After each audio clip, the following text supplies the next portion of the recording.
नमस्कार, मी हरिहर नातू, वय 75, राहणार पुणे. सूरवर्धनच्या पावसाळी गीतांच्या स्पर्धेसाठी मी हे गाणं सादर करतो आहे.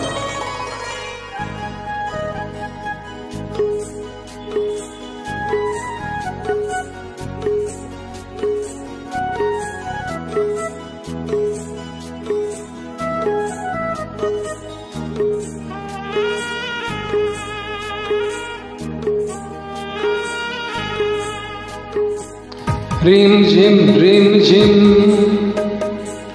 रुम झुम भीगी भीगी रुत में तुम हम तुम चलते हैं